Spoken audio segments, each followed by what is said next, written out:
Bismillahirrahmanirrahim. Assalamu alaikum. We will continue from the last discussion on power system stability. Last time I studied कर रहे थे swing equation को और we studied about the synchronous the swing equation for the synchronous motor, synchronous machine. आज हम उसको मज़ीद detail में डिस्कस करेंगे और हम देखेंगे कि किस तरह एक सिंप्लीफाइड सिंक्रोनस मशीन का मॉडल को कंसिडर करते हुए हम तीन केसेस को स्टडी करेंगे स्विंग इक्वेशंस के, पावर एंगल इक्वेशन स्टडी करेंगे और साथ ही हम दो एग्जांपल्स को भी सॉल्व करेंगे।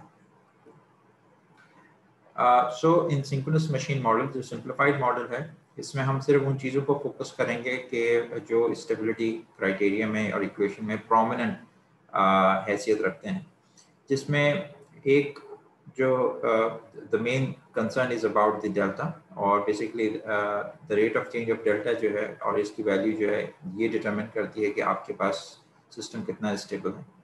इसके अलावा जो आपके पास जनरेटेड वोल्टेज है, इंटरनल जनरेटेड वोल्टेज है, दैट इज़ द वन की एलिमेंट, और इसके अलावा जो टर्मिनल वोल्टेज है, ठीक है।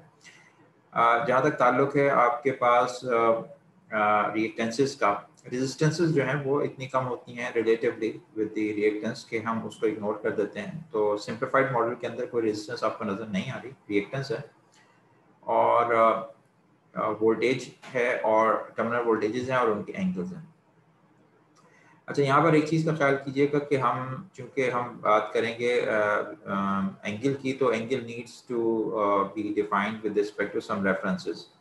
लिहाजा इसका जो रेफरेंस है हमारे पास उसको आप देखिएगा कि हमारा जो रेफरेंस डिफाइंड है वो रोटेटिंग रेफरेंस फ्रेम है, सिंक्रोनसली रोटेटिंग रेफरेंस फ्रेम, और इसके हिसाब से हमारे पास जो इंटरनल जनरेटेड वोल्टेज है that takes an angle of delta, ठीक है।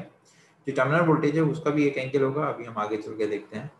और इस पूरे सर्किट के अंदर जो करंट फ्लो कर रहा है वो करंट जो है उसका अपना मैग्नीट्यूड है और साथ ही उसका अपना एक लैगिंग एंगल भी आपको नजर आएगा, ठीक है। सो इस सिंप्लीफाइड मॉडल के साथ हम आगे कंटिन्यू करते हैं। I will repeat now.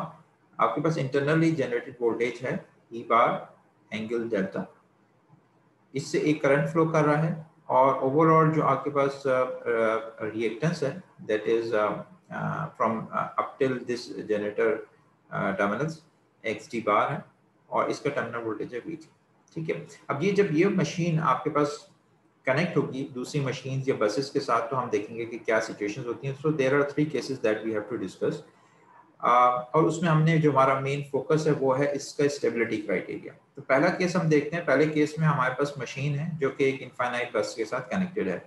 Infinite बस असल में हम उस बस को कहते हैं कि जिसके ऊपर वोल्टेज जो है वो एक तरह से मेंटेन रहता है, स्टेबलाइज रहता है, ठीक है। उसके this is one important point. So the total reactance, अब यहाँ इस केस में जब आप इसको कनेक्ट कर देते हैं तो ऑफ कोर्स कि ये एक लाइन ट्रांसमिशन लाइन के साथ कनेक्टेड है। सो यहाँ पर हमारे पास जो है दिस इज बेसिकली ये जो रिएक्टेंस है this is because of the transmission line, और ये ट्रांसमिशन लाइन के साथ जो है ये कनेक्टेड है, करंट आपके पास इसमें से पास ऑन हो रहा है।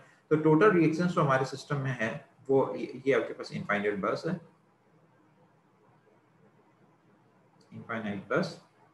और इनफाइनाइट बस इसलिए हम लफ्ज़ यूज करते हैं ताकि इस यूँ समझें कि अप्रॉक्सीमेटली इसका जो वोल्टेज है वो तकरीबन कांस्टेंट है। So total reactance is the series combination of x d bar and xl। इस तरह से हमारे पास जो पावर है, इलेक्ट्रिकल पावर जो आपके पास इस सिस्टम के अंदर है जो जनरेट हो रही है, that is available at the load, this is e bar v divided by the reactance times sign of theta. अच्छा, यहाँ पर थीटा जो है basically this is interesting. Theta basically क्या है? थीटा बेसिकली आपके पास जो इंटरनल वोल्टेज है that angle minus the bus voltage angle, तो ये उन दोनों का डिफरेंस है, ठीक है। तो थीटा को आप ध्यान में रखिएगा। थीटा बेसिकली आपके पास ये दो वोल्टेज सोर्सेस का के बीच में कि इन दोनों के जो एंगल डिफरेंस है वो that is basically the theta, जो कि गवर्न करता है आपके पास इसकी पावर को।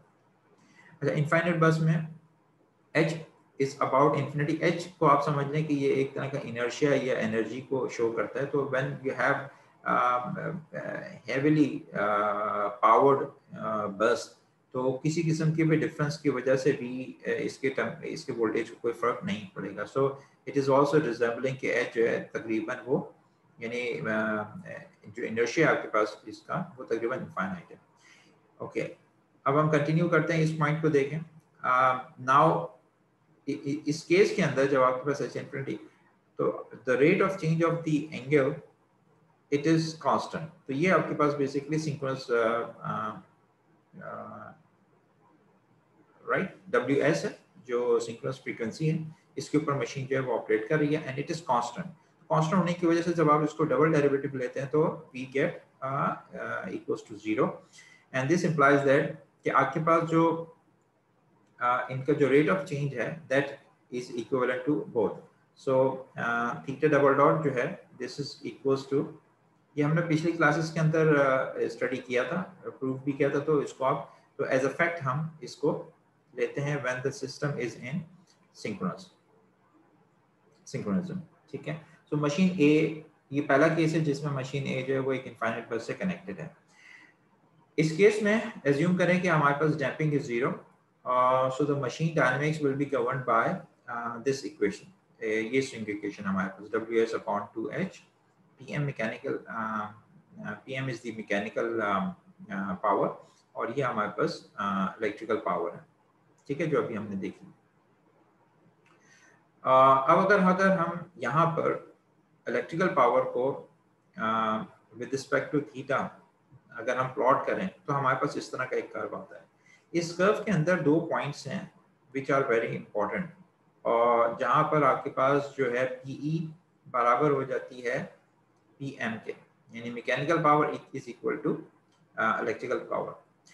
इन 2 पॉइंट्स के ऊपर हमारे पास जो थीटा की वैल्यू है, बिकॉज हम बात कर रहे हैं इसके अंदर जो मेन स्टेट इक्वेशन है, जो स्टेट है, मेन स्टेट वेरिएबल है,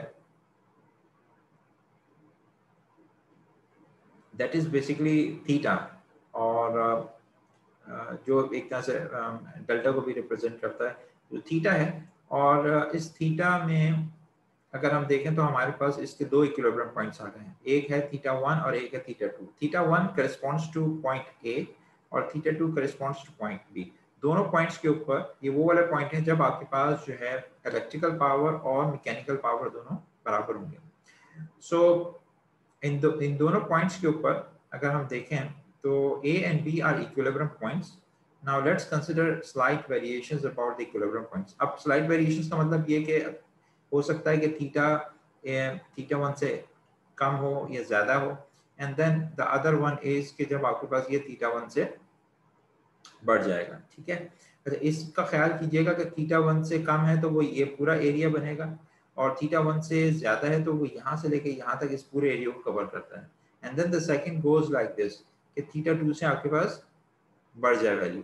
ठीक है, तो ये आपके पास 2 कंडीशन होंगी। सो लेट्स सी, पहला पॉइंट तो हमारे पास है पॉइंट ए। पॉइंट ए कब होगा? पॉइंट ए होगा कि theta 1 theta is less than theta 1, ये वाला पॉइंट।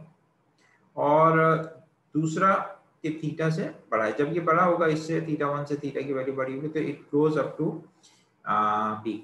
अच्छा, इस केस के अंदर अगर हम देखें तो मशीन विल स्लो डाउन और स्पीड अप टू रिस्टोर। अब हम मशीन के बारे में बात कर रहे हैं कि अगर थीटा इससे कम होगा तो machine will slow down so that कि वो जो है वो इसके इलेक्ट्रिकल इसकी जो PE और PE इक्वल्स टू PM को मैच करने के लिए मशीन विल मूव। तो मशीन की जो स्पीड है ये या तो बढ़ेगी या फिर ये कम होगी, सो दैट कि वो आपके पास वो वापस अपने A पॉइंट के ऊपर रिस्टोर करे इक्विलिब्रियम पॉइंट पे। पॉइंट B कौन सा पॉइंट है? पॉइंट B वो वाला पॉइंट है कि जब आपके पास थीटा जो है थीटा 2 से बढ़ जाएगा। तो इन केस थीटा 2 से यहाँ से बढ़ जाता है, ये थीटा की वैल्यू है, ये सारा थीटा है, और अगर ये थीटा 2 से बढ़ जाएगा तो we are on this line. इस केस में आप देख सकते हैं कि आपके पास जो जो मैकेनिकल पावर है, this mechanical power is increased, और ये अब इलेक्ट्रिकल पावर आपके पास कम हो गई है। नोट इट डाउन कि ये आपके पास ये मैकेनिकल पावर है, लेट्स से कि ये जितने भी यूनिट्स होगी अभी इससे बिलो आ गई है। PE is less when theta is greater than theta 2, और इसका मतलब ये है कि आपकी जो मशीन है वो स्पीड अप हो जाएगी, ठीक है, मशीन विल स्पीड अप, और स्पीड अप होने की वजह से इसकी डेंजरसली इसकी स्पीड बढ़ जाएगी, ठीक है, और सिंक्रोनस ऑपरेशन जो है it will not be maintain, और जो मशीन है it will lose the synchronism, इसको आप कहते हैं कि स्टेप आउट हो जाएगी या pulls out of the step. So point B जो है वो हाईली अनस्टेबल इक्विलिब्रियम पॉइंट है, तो इसके ऊपर तो हम इसको तो टोटली हम अवॉइड करेंगे, ठीक है। So we will try to stay near the point A. Second, अभी हम बात कर रहे थे कि इनफाइनाइट बस के साथ कनेक्टेड है। अब आप देखें तो यहाँ पे आपके पास एक और मशीन है। So case B is all about connecting this synchronous machine with another one. अच्छा, जब दूसरी मशीन के साथ कनेक्ट कर देंगे तो उसका यूँ समझिएगा रेप्लिका मौजूद है, बीच में सिर्फ आपके पास ट्रांसमिशन लाइन है, इसके अलावा बाकी आपके पास समझें कि it's like a mirror image, ये बीच में अगर आप देखें तो आपको एक तरह का मिरर इमेज मिलेगा। यहाँ पे भी आपको जनरेटेड वोल्टेज है उसका जो रोटर एंगल है इसी तरह से जनरेटेड कर रहा है वोल्टेज है और उसका रोटर एंगल है, लिहाजा the difference will be the θ1 minus θ2, और यहाँ से हमारे पास जो रिलेशनशिप आएगा, बिकॉज बोथ आर वेरिएबल, θ1 भी वेरिएबल है, θ2 भी वेरिएबल है, सो theta double dot will be equals to θ1 double dot minus θ2. So it can be shown, so हमारे पास दो स्विंग इक्वेशंस आ जाएंगी। So जितनी मशीन्स आएंगी, every machine will bring one swing equation, one swing equation, इसकी भी एक one swing equation, जितनी machine होंगी उतनी स्विंग इक्वेशन आ जाएंगी। अच्छा, चूंकि ये दोनों मशीन जो हैं आपस में इंटरकनेक्टेड हैं और to stay them into synchronism, हमारे पास आप यूँ समझें कि इनकी जो इलेक्ट्रिकल पावर्स हैं दे शुड बी सेम, इनकी जो मैकेनिकल पावर्स हैं दे शुड बी सेम, और if we define delta 1 2 as delta 1 minus delta 2 angle, तब हमारे पास जो इक्वेशन होगी it will be equals to delta 1 2 double dot equals to ws upon 2 h equivalent pm minus pe। h equivalent क्या है चीज है? h equivalent आपके पास बेसिकली इन दोनों का this is the h equivalent formula for h equivalent 1 upon h1 plus 1 upon h2 and so on, जितनी आपके पास machine होगी उन सब का, ठीक है। सो यहाँ पर हम स्टेबिलिटी का क्राइटेरिया देख रहे हैं, बाकी सब डेरिवेशंस को इग्नोर करते हुए हम फोकस करते हैं यहाँ stability के point। So stability is governed by how one machine pulls apart from the other one। इनके आपस में जो rotor angles हैं, these are the important things, θ1 and θ2, यानी इन दोनों का जो आपस में बैलेंस है मशीन्स का, ये इसके लिए इन दोनों का डिफरेंस जो है this should also follow some sort of, यानी θ1 माइनस θ2 का ओवरऑल जो द रेट ऑफ चेंज है which is basically this one, this will also be governed by the swing equation, ठीक है, ओके। अच्छा, मल्टी मशीन के केस में दो से ज्यादा मशीन अगर हो जाएंगी तो we will use the so we have like n machines here, और हर मशीन के हिसाब से एक स्विंग इक्वेशन होगी,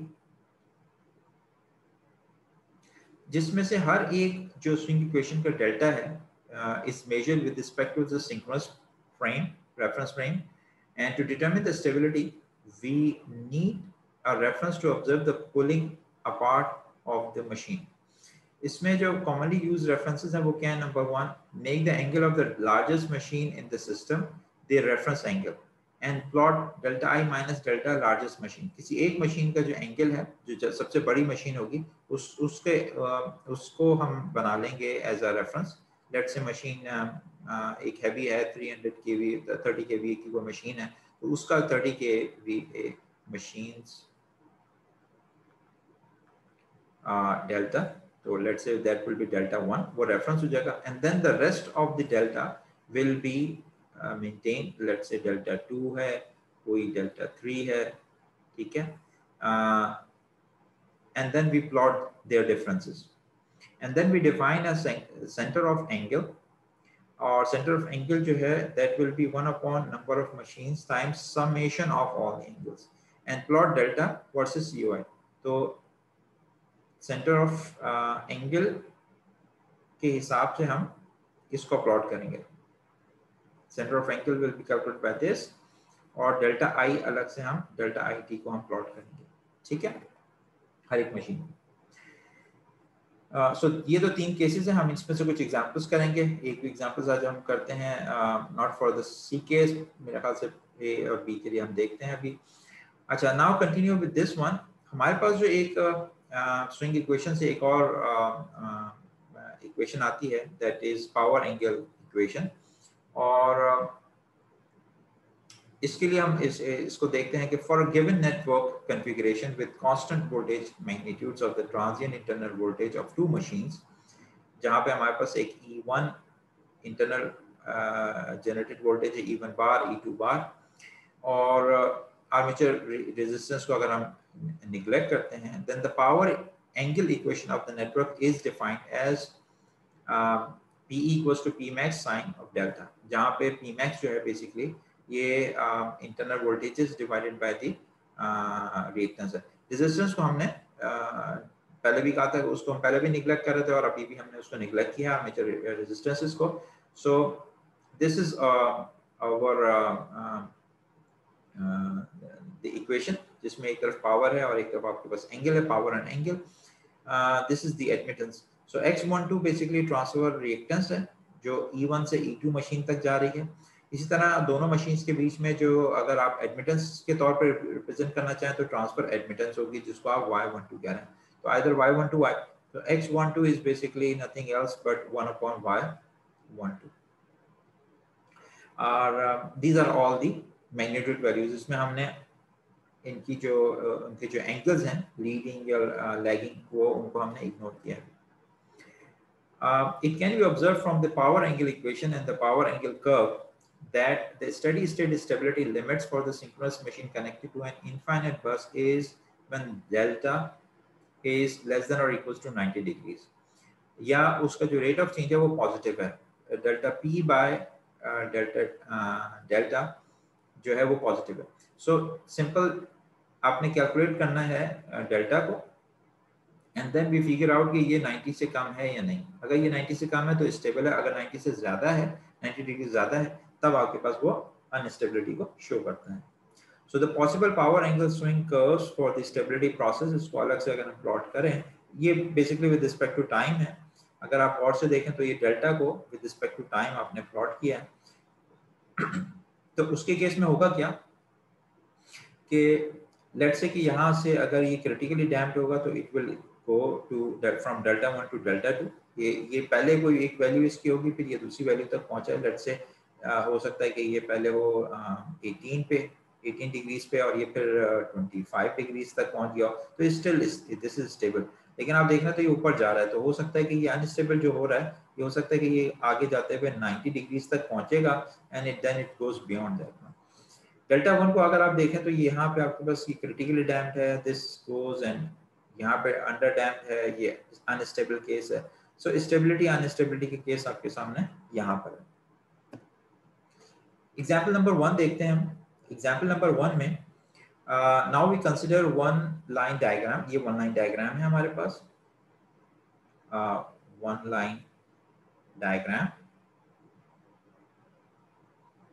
and the corresponding reactance diagram. अच्छा, इसी को चूंकि वन लाइन है तो अगर आप सर्किट कंप्लीट करेंगे तो G is basically converted to these 2 points। एक सिंक्रोनस जनरेटर को आप रिप्रेजेंट कर सकते हैं एक सिंपल वोल्टेज सोर्स से EG, और उसकी रिएक्टेंस है, इंटरनल रिएक्टेंस है। फिर ये आपके पास है ट्रांसफार्मर।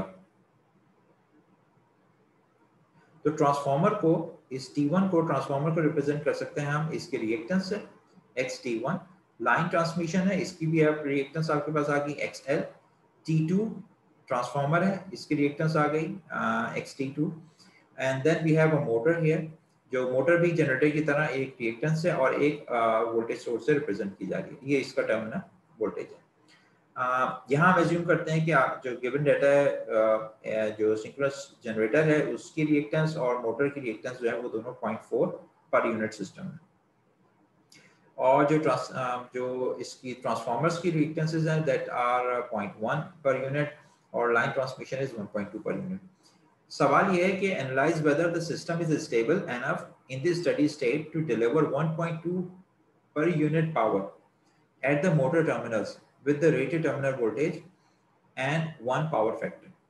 तो पहला सवाल तो ये है कि हमें चेक करना है कि इस सिस्टम स्टेबल रहेगा भी कि नहीं, कि अगर इसको 1.2 पर यूनिट पावर इस टर्मिनल तक डिलीवर करनी है और जहां पे उसका टर्मिनल वोल्टेज जो है उसने रेटेड टर्मिनल वोल्टेज पे इसको रखना है। ठीक है, repeat A for a second line of the same size in the parallel with the original। A को रिपीट करेंगे सेकंड लाइन के साथ जो इसको पैरेलल में रखे। What is the maximum power that can be delivered in part A. तो इसको हम कंटिन्यू करते हैं एंड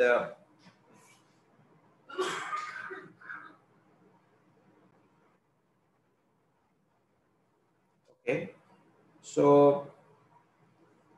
यहाँ पे हम देखते हैं तो हमारे पास जो वोल्टेज है दैट इज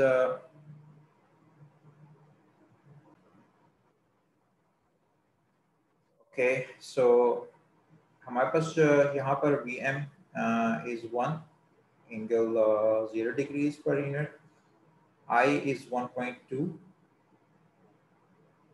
और EM जो है it is basically Vm minus JI XSM। इस तरह से EM की वैल्यू कैलकुलेट कर लें। EG की वैल्यू अगर कैलकुलेट करेंगे तो हमारे पास जो है the current, the whole current goes through this.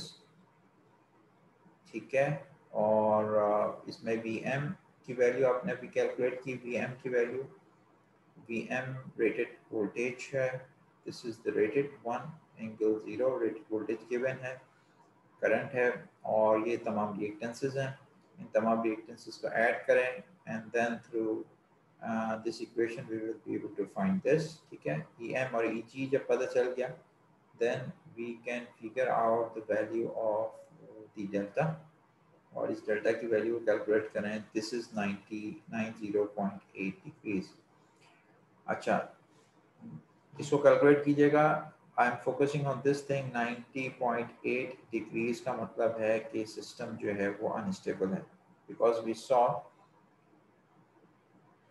अभी हमने यहाँ देखा था कि अगर आपके पास जो डेल्टा है if it is less than 90 degrees तो आपके पास सिस्टम जो है दैट विल बी अनस्टेबल। तो ए का आंसर जो है वो तो है अनस्टेबल। ठीक है, now the second point is कि अगर आपके पास repeat A for a second line of the same size in parallel with the original। अगर सेम लाइन आपके पास पैरेलल दो लाइंस अगर आपके पास हो जाती हैं, ठीक है, तो इन दैट केस क्या होगा? इन दैट केस आपके पास जो ट्रांसमिशन लाइन है दैट विल बी 0.6। 0.6 क्यों हो जाएगी? क्योंकि जब ट्रांसमिशन लाइन आपके पास बढ़ जाएंगी तो इट इज़ लाइक 1/r, तो हाफ हो जाएगी उसकी। ठीक है, 1/r x is equals to 1/x1 plus 1/x2। जो लाइन की जो रिएक्टेंस है, सो इट बिकम्स 0.2, 1.2 से 0.6 हो जाएगी। EM की वैल्यू हमारे पास है, EG की वैल्यू को आप रिकैलकुलेट करेंगे। रिकैलकुलेट करने की वजह ये है कि आपका XL जो है वो चेंज हो गया है, and then we have these two values. आपके पास जो EM की का डेल्टा मौजूद है और EG का डेल्टा मौजूद है, तो this is like 55.2 minus, let me cross verify in front of you, तो this is now 55.2 minus minus plus so 25.6 80.8 यहाँ हमारे पास जो है VC के नाउ अगर हम सिर्फ देखें ट्रांसमिशन लाइन को अगर आप डबल कर देते हैं तो इसकी लाइन ट्रांसमिशन चेंज हो जाती है और सिस्टम आपका स्टेबल हो जाता है, ठीक है। So we have to be very careful. ये एग्जांपल है कि वीक टाई लाइंस की वजह से हमारे पास क्या क्या प्रॉब्लम्स आ सकती हैं, अनस्टेबल हो जाते हैं सिस्टम। So we are done with this one, ठीक है। 65 यहाँ पे भी वेरीफाई कर लूँ एक दफ़ा मैं कैलकुलेशंस को। 65.2 प्लस 25.6 या 90.8 था, सही है। So A is done, B is done. C says के what is the maximum power that can be delivered in part B? Part B के में कितना power deliver होगी? तो part B अगर आप देखें तो in part B we have this value और yeah, so the maximum the voltages, ये individual voltages हैं, ये उनके reactance है। तो मैक्सिमम के केस में आपके पास क्या होगा? This is the maximum case ignoring the sine of delta for maximum 1.215, this is the answer. Example number 2 देखते हैं हम। एग्जांपल 2 क्या कह रही है? एग्जांपल 2 में हमारे पास वही सिस्टम है, एक सिस्टम है और इसमें दो ट्रांसमिशन लाइंस आपके पास हैं, ये एक और इनफाइनाइट बस है हमारे पास। On the right side we have a generator here, इसकी internal reactance आपके पास given है 0.2। बाज़ ये कैपिटल में है कि स्मॉल में, इससे परेशान ना होइएगा, कभी कभी ये एक्स डी बार स्मॉल में लिखा होता है, कभी कैपिटल में, because of I am collecting it from different sources. ये ट्रांसमिशन ट्रांसफॉर्मर है and then we have this the transmission line. अच्छा, in this system shown the machine is delivering a power of 1 per unit, okay, and both the terminal voltages and the infinite bus voltages are 1 per unit. Now assume that three phase to ground fault at point P. ये point P के ऊपर हमारे पास एक fault अगर होता है and the fault is cleared by opening the circuit breakers at each end of the faulted lines, ठीक है। circuit breakers को open कर देंगे faulted lines की। determine the power angle equation for the following cases। ये important है आपकी stability के लिए कि आप इससे उसकी पावर एंगल इक्वेशन को निकालें and then we do the analysis और डेल्टा हम फिगर आउट करें। तीन केसेस हैं, प्री फॉल्ट है, ड्यूरिंग फॉल्ट है और आफ्टर फॉल्ट है। तो प्री फॉल्ट के केस में तो ये सिस्टम इंटैक्ट रहेगा, इसको देखते हैं। तो ये सिस्टम आपका इंटैक्ट है और इसको अगर हम प्री फॉल्ट के केस में यानी फॉल्ट से पहले के केस में जब आप इसको रीड्रॉ करेंगे रिएक्टेंसेस में, तो रिएक्टेंस डायग्राम बनाएंगे तो ये इंटरनल वोल्टेज है, ये उसकी रिएक्टेंस है 0.2, उसके बाद ट्रांसमिशन ट्रांसफार्मर की रिएक्टेंस है 0.1 and then we have the transmission lines इस तरह से आपस में पैरेलल में है and then we have the bus voltage, final bus voltage. तो हमारे पास तकरीबन 0.1, this is called 2, this is the 3, ये तीन आपके पास बस बार्स एक तरह से मिल गई हैं, तीन बस बार्स हैं हमारे पास। Continue with this one. The transfer reactance between VT, terminal voltage, and the infinite bus is 0.1 plus 0.4 by 2. 0.4 by 2 इसलिए कि ये दोनों पैरेलल में है। 0.3 पर यूनिट हो गया। अल्फा अगर हमारे पास एंगल है of the VT, then we can write PE equals to VT V infinity divided by X sin alpha। इसको सॉल्व करें 1 आया, यहाँ से हम अल्फा की वैल्यू कैलकुलेट कर सकते हैं। तो alpha will be equals to sine inverse of 0.3, ये 0.3 यहाँ से इस तरफ आ जाएगा, okay, and the value we are getting is 17.458 degrees. So the terminal voltage है VT, यहाँ पर ये जो वोल्टेज है, दिस वोल्टेज जो आपकी जनरेटर के टर्मिनल के ऊपर आ रहा है, इट इज 1 वोल्ट और 17.458 डिग्रीज, ठीक है। और इसका आपके पास ये रियल और इमेजिनरी पार्ट। नाउ जो करंट इसमें से फ्लो कर रहा है हम उसको कैलकुलेट कर सकते हैं, इस करंट को फिगर आउट कर सकते हैं कि VT माइनस V इंफिनिटी और इनके बीच में जितने रिएक्टेंस है। तो टोटल रिएक्टेंस जो आपके पास है आपने कैलकुलेट की थी 0.3 J है और this is 1 terminal voltage 1 angle 0 degrees है, VT इज 1 एंगल 17.458 डिग्रीज। इसको सॉल्व करें you will be able to get this value. अच्छा, ये वैल्यू अब आपके पास ये करंट का एंगल है। सो ई बार जो है, जो इंटरनल जनरेटेड वोल्टेज है हमारे पास जनरेटर का, सिंक्रोनस मशीन मोटर का, वो VT plus JI X D बार है, so which is equals to this one। ये VT प्लस J और ये आपके पास करंट, इसको सॉल्व करें and we will be able to get this. तो इंटरनली आपके पास डेल्टा की वैल्यू है 28.44 डिग्रीज। टोटल रिएक्टेंस अगर सिस्टम की देखें तो आपके पास 0.2 है, 0.1 है और इन दोनों का हाफ है। So the total reactance in the system यानी इस ई बार से लेके इस वोल्ट यहाँ तक जो इनफाइनाइट बस तक वोल्टेज है उस तक आपके पास जो ट्रांसफर रिएक्टेंस है it is 0.5 per unit. Okay, लिहाजा हमारे पास जो ये रिएक्टेंस आपके पास आ गई, ये जो वोल्टेज जनरेटेड है टर्मिनल है और the sign delta. So we are getting 2.10 sin of delta in per unit. इसमें डेल्टा जो है वो मशीन का रोटर एंगल है और with respect to the infinite bus. Note that under steady state condition the rotor angle of the machine is equal to 28.44, ये अभी हमने कैलकुलेट किया था, ठीक है,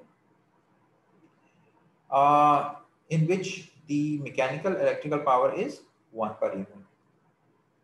अब फॉल्ट के केस में जैसी फॉल्ट आएगा तो यहाँ पे आपके पास शॉर्ट सर्किट का मतलब ये ग्राउंड से कनेक्टेड है, शॉर्ट हो गया। ओके, इन दैट केस अच्छा ये जो वैल्यूज अब आपके पास हैं वो एडमिटेंसेस हैं, एडमिटेंस के अपने बेनिफिट्स हैं।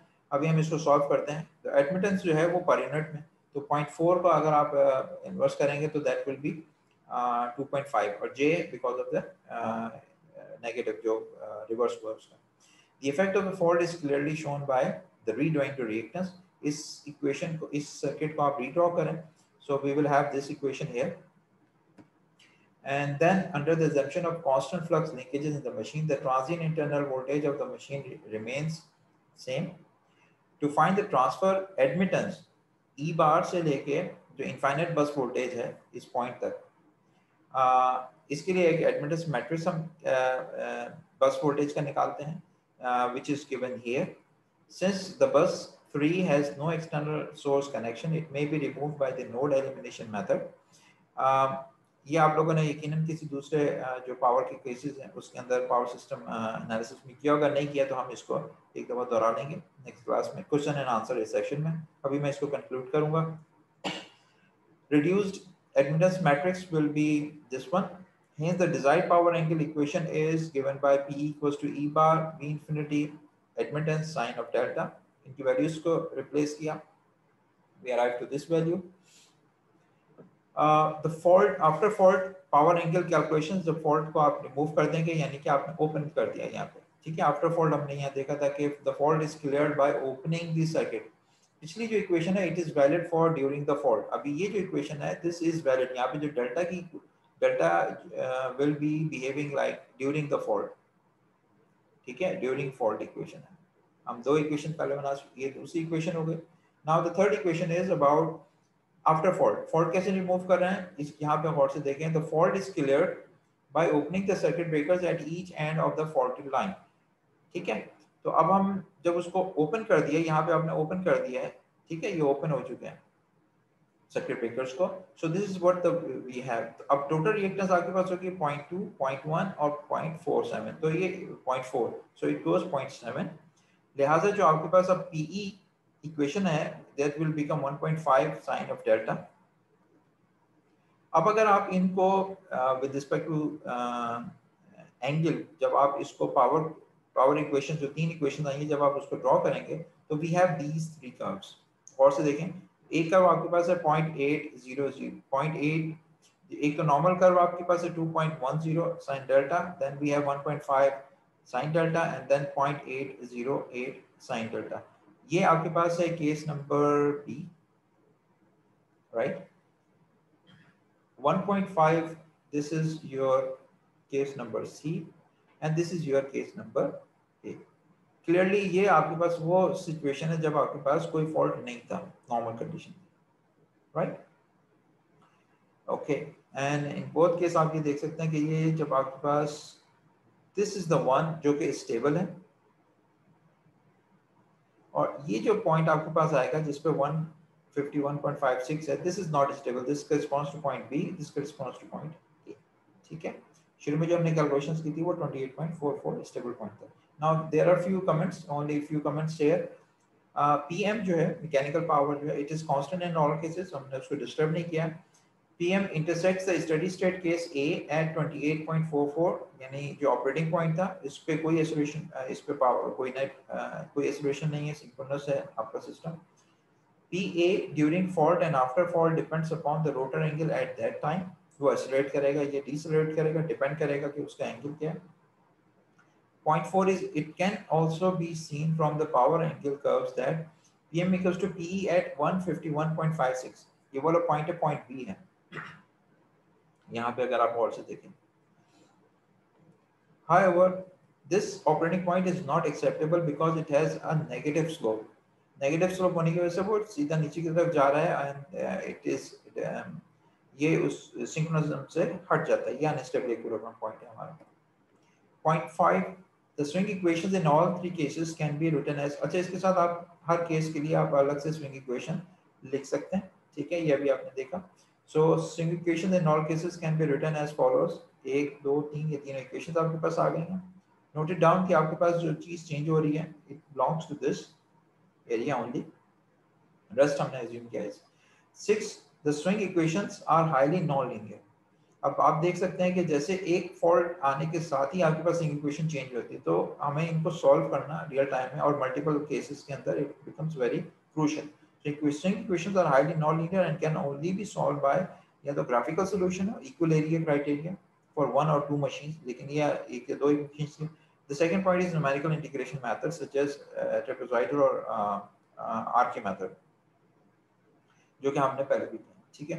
So by this I will end the lecture for today. और इससे kindly in examples to solve कीजिएगा, and if you have any questions we will have a question answer session later on. Thank you very much.